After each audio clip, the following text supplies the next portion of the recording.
thought I was finished. A grieving old man who didn't understand money, didn't understand the law, didn't understand what his own wife had been doing every single Thursday morning for 38 years. They thought I would just sign whatever they put in front of me and disappear quietly into some assisted living facility outside of Barrie while they divided up everything my wife and I had spent our lives building together. They were wrong. But I'm getting ahead of myself. Let me tell you how it actually started, because none of this began the way I expected it to, and none of it ended the way they expected either. My wife Irene and I moved to Guelph in 1987. I was 34 years old, she was 32, and we had just made the decision to leave Toronto because we wanted space. We wanted a slower pace, and honestly, we wanted a house we could actually afford on two modest incomes. I was a high school history teacher. She worked as an administrator for a regional insurance company. We weren't rich. We weren't even close to rich. But we were careful and we were together, and for 37 years that was more than enough. We had 2 children, a son and a daughter. Our son is 41 now. He lives in Mississauga with his wife and their 2 kids. He's in sales, does well for himself, always has a new truck in the driveway, and a strong opinion about everything. His wife is the kind of woman who turns every conversation into a negotiation. I don't say that to be cruel. I say it because it matters to what happened later. Our daughter is 38. She lives closer, about 20 minutes from the house in Guelph. She's a nurse, works long shifts, and is the kind of person who will quietly wash your dishes without being asked and never mention it. She and Irene were close in that specific way that some mothers and daughters are, not talking constantly, not dramatic about it, just genuinely comfortable in each other's company. I tell you all this because you need to understand what the family looked like before the diagnosis, before the year and a half of decline, before the Tuesday in October when I sat beside Irene's hospital bed at Guelph General and felt her hand go still inside mine. She was 69 years old, pancreatic cancer. We had 8 months from diagnosis to the end. And I'm not going to spend time describing those months in detail because they belong to me and they belong to her and they are not the part of this story that changed everything. What changed everything was a small brown envelope I found 3 weeks after the funeral. I was going through Irene's side of the closet, not because I was ready to, but because my son's wife had called twice that week asking about the estate process and whether we had engaged a probate lawyer yet. And something about those calls made me feel like I needed to understand what was in my own house before anyone else started asking questions about it. The envelope was tucked inside a winter boot, the left one pushed to the back of the shelf. I almost missed it entirely. It was sealed with a strip of tape that had gone yellow at the edges, and written on the front in Irene's handwriting were 2 words, "For Norman." That's me, Norman. I sat down on the edge of the bed, and I held that envelope for a long time without opening it. I don't know how long. Long enough that the light in the room shifted from afternoon to something closer to dusk. Inside was a key. Not a house key, not a car key. It was a smaller key, flat and silver, with a number stamped on it, 4471. And tucked behind the key was a small card from a place called Meridian Credit Union, the branch on Woolwich Street, about 12 minutes from our house. On the card, in Irene's handwriting again, Thursday mornings, ask for Joanne. That was it. That was all she left me. I set the key and the card on the nightstand. I made myself a cup of tea I didn't drink. I sat in the living room in the dark for a while, thinking about how many Thursdays there had been in 38 years, and wondering why my wife, who told me almost everything, had never once mentioned whatever it was she did on those mornings. Let me be honest with you. My first feeling was not curiosity. My first feeling was something closer to fear. Because I had loved Irene for 39 years, and I had trusted her completely, and the idea that there was something, anything, she had kept from me felt like discovering a crack in the foundation of your house. You don't know yet how deep it goes. You just know it's there, and it wasn't there before. I didn't go to the credit union right away. I had a funeral to recover from, condolence cards to answer, and a son who was calling every few days to ask gentle-sounding questions that weren't actually gentle. He wanted to know about the will. He wanted to know about the house. He mentioned more than once that the property values in Guelph had really appreciated and that it might be worth thinking about options. His wife called separately to ask whether I had considered downsizing. She mentioned a retirement community in Barrie that a friend of hers had moved her own father into. She described it as really beautiful, very well run. I thanked her and I hung up, and I stood in my kitchen for a long time staring at the yellow curtains Irene had sewn herself 22 years ago. My daughter called too, but her calls were different. She called to ask if I had eaten anything. She called to ask if I needed her to come over. She called once at 10:30 at night just to say she'd been thinking about her mum and wanted to hear my voice. I told neither of them about the envelope. About 6 weeks after the funeral, on a Thursday, I think that felt important, it felt like the right day, I drove to the Meridian branch on Woolwich Street. I walked in carrying the card and the key, and I asked at the front desk for someone named Joanne. The woman who came out to meet me was in her mid-50s, tidy grey hair, reading glasses on a chain around her neck. She took one look at the card and then one look at me, and something shifted in her expression. Not surprise exactly, more like recognition. "You must be Norman," she said. "I am," I said. She led me to a small office at the side of the branch and offered me water, and I said yes because I needed something to do with my hands. She sat across from me and she folded her hands on the desk and she said, "I'm very sorry about Irene. She talked about you often." I didn't know what to say to that, so I just nodded. Joanne had been Irene's contact at that branch for over 20 years.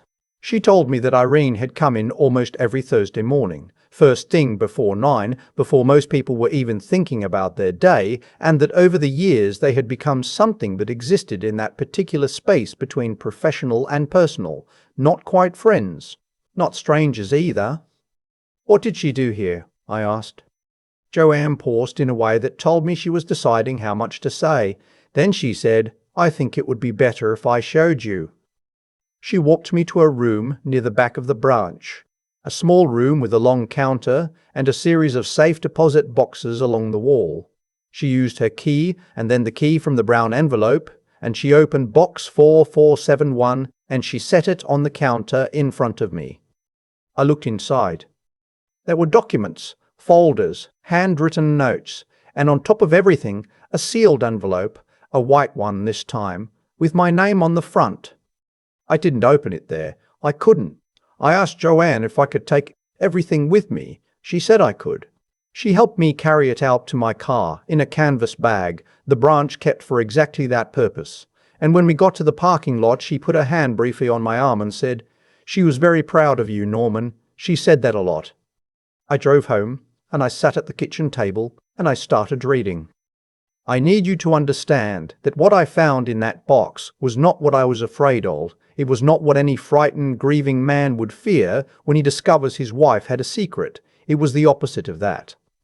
Irene had been managing money quietly, carefully, and brilliantly for almost 4 decades. She had started a separate savings account, just her name, in 1986, the year before we moved to Guelph, with $800. That was money she had set aside from a small inheritance when her father passed.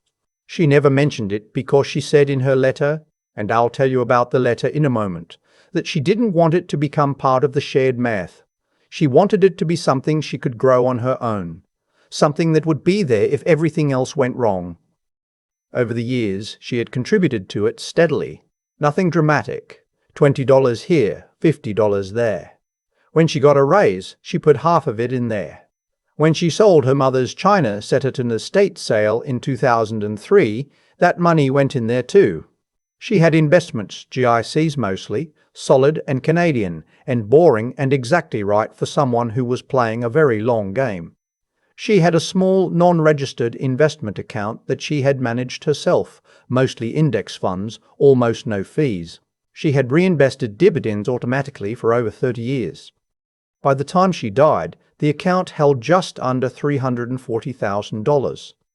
$340,000 that no one knew about except Irene and Joanne, and whatever version of the future Irene had been quietly building toward. There was also a folder with the title of our house inside it, along with a document I had never seen before, a legal document drawn up by a lawyer in Guelph that Irene had apparently filed in 2019. I had to read it twice before I understood what I was looking at. She had converted our home into a joint tenancy with right of survivorship, which it already was, but she had also added a specific clause through a separate legal agreement that restricted any future transfer or sale of the property without my written consent and the consent of our daughter. She had done this deliberately, she had done it quietly, she had paid for it herself from the private account, and she had done it, she wrote in the letter, because she had watched what happened to her own mother after her father died. She had watched her brothers pressure her mother into selling the family home within a year of the funeral. She had promised herself it would never happen to me. The letter. I've read it many times now, and I'm not going to share all of it because some of it belongs only to me. But I will tell you this. It was 4 pages, handwritten, and it began with the words Norman. If you're reading this, I was right to be prepared, and I'm sorry I didn't just tell you. She explained everything. The account, the decision to keep it separate, the legal work in 2019. She named a lawyer in Guelph, a man named Stewart at a firm on Carden Street, and she told me to call him before I spoke to anyone else about any of this. She had already briefed him. He was expecting my call. She ended the letter by saying that the money was mine to do whatever I wanted with, live on it, travel, give it away, but that the house was mine to stay in for as long as I wanted, and that no one, and she underlined this twice with the kind of firmness that I recognized from 40 years of knowing her, no one had the right to tell me otherwise. I sat at that kitchen table until nearly midnight. Then I called Stuart in the morning. He was exactly what Irene had described, a straightforward man, very calm, with the particular manner of someone who has spent decades dealing with families in difficult moments. He confirmed everything. He had a copy of the legal agreement. He had been briefed on the structure of the private account, and he had referred me to a financial advisor at a firm downtown who could help me understand exactly what I had and what my options were. Your wife was thorough, Stuart told me. She always was, I said.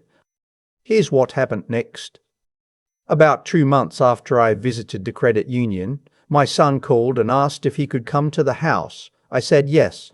He arrived with his wife, which I had not invited, and within 20 minutes she had produced a folder of her own, printed documents, a list of local real estate agents, comparable sales in the Guelph area, and a brochure for the retirement community in Barry.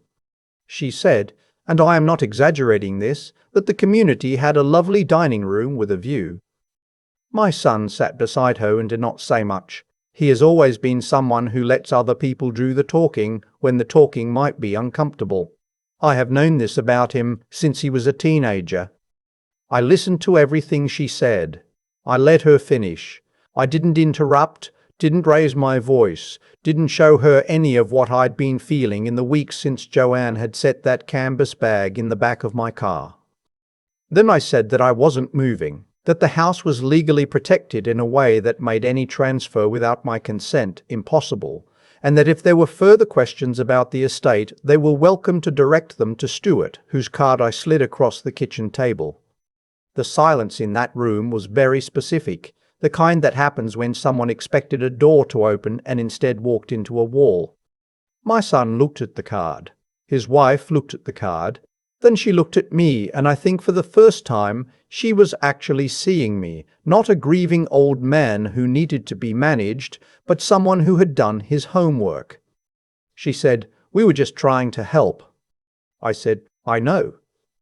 I said it quietly, and I meant it as what it was, the end of that particular conversation. They left about 20 minutes later. My son texted me that evening, just me, not his wife, to say he was sorry if it had come across wrong, that he was still grieving too. I wrote back and said I knew that, and that I loved him, and that I hoped we could talk more when things had settled. I meant that too. My daughter came for dinner 2 days later. I made the chicken and rice thing Irene used to make, the one with the lemon and the fresh thyme, and I got it wrong in about 3 small ways and right in about 7, which felt like a reasonable outcome for the first attempt. We ate, and we talked about Irene. which is something I've noticed people avoid in the weeks after a death, as if mentioning the person might make it worse somehow. It doesn't. It makes it better. It makes it feel like they're still in the room a little. I told my daughter about the credit union, about the envelope, about the account and the legal document and the letter. I told her because she was the one Irene had named in the legal restriction on the house, which meant she had a right to know. But honestly, I also told her because Irene would have wanted her to know. Those two women had understood each other in ways that I was still discovering. My daughter didn't say anything for a long time. Then she said, "That is exactly what Mum would have done." I said yes, it was. I'm still in the house in Guelph. I've repainted the front hallway. Finally, Irene had been asking me to do that for about 6 years. And I've started cooking properly, which I'm finding out is something I actually don't mind. I've seen a financial advisor, and I understand now what I have and what I can do with it and what it means for the years ahead. Stuart remains on retainer for anything that comes up legally. My son and I are in a careful kind of repair. His wife and I are civil in the way that two people can be when they've both agreed, without saying so, to leave certain rooms unopened. I don't know if that will change. I hope it does, but I'm not waiting for it. What I think about when I'm in the kitchen making my mediocre version of Irene's chicken and rice is those 38 years of Thursday mornings. I think about her driving down the Woodard Street before 9, coming home probably around 10:30 and slipping back into the day without a word. I think about the discipline of it, the patience of it, the love of it.